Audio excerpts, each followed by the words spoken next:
Let's see how to connect a Bluetooth keyboard to the iQOO Z10x mobile phone.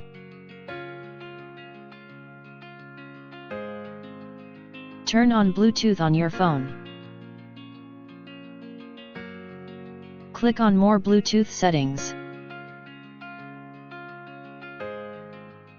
This is the Logitech K380 Bluetooth keyboard.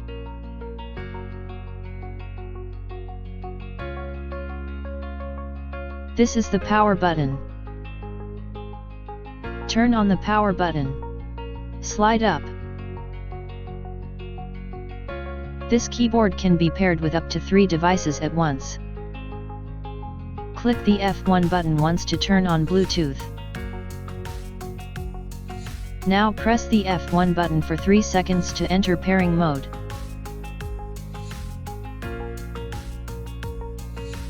Your phone is now showing the keyboard device. Click on the keyboard device K380. Type the Bluetooth pairing code on the keyboard and click Enter. Now your keyboard is connected to your phone. Your keyboard is working on your phone.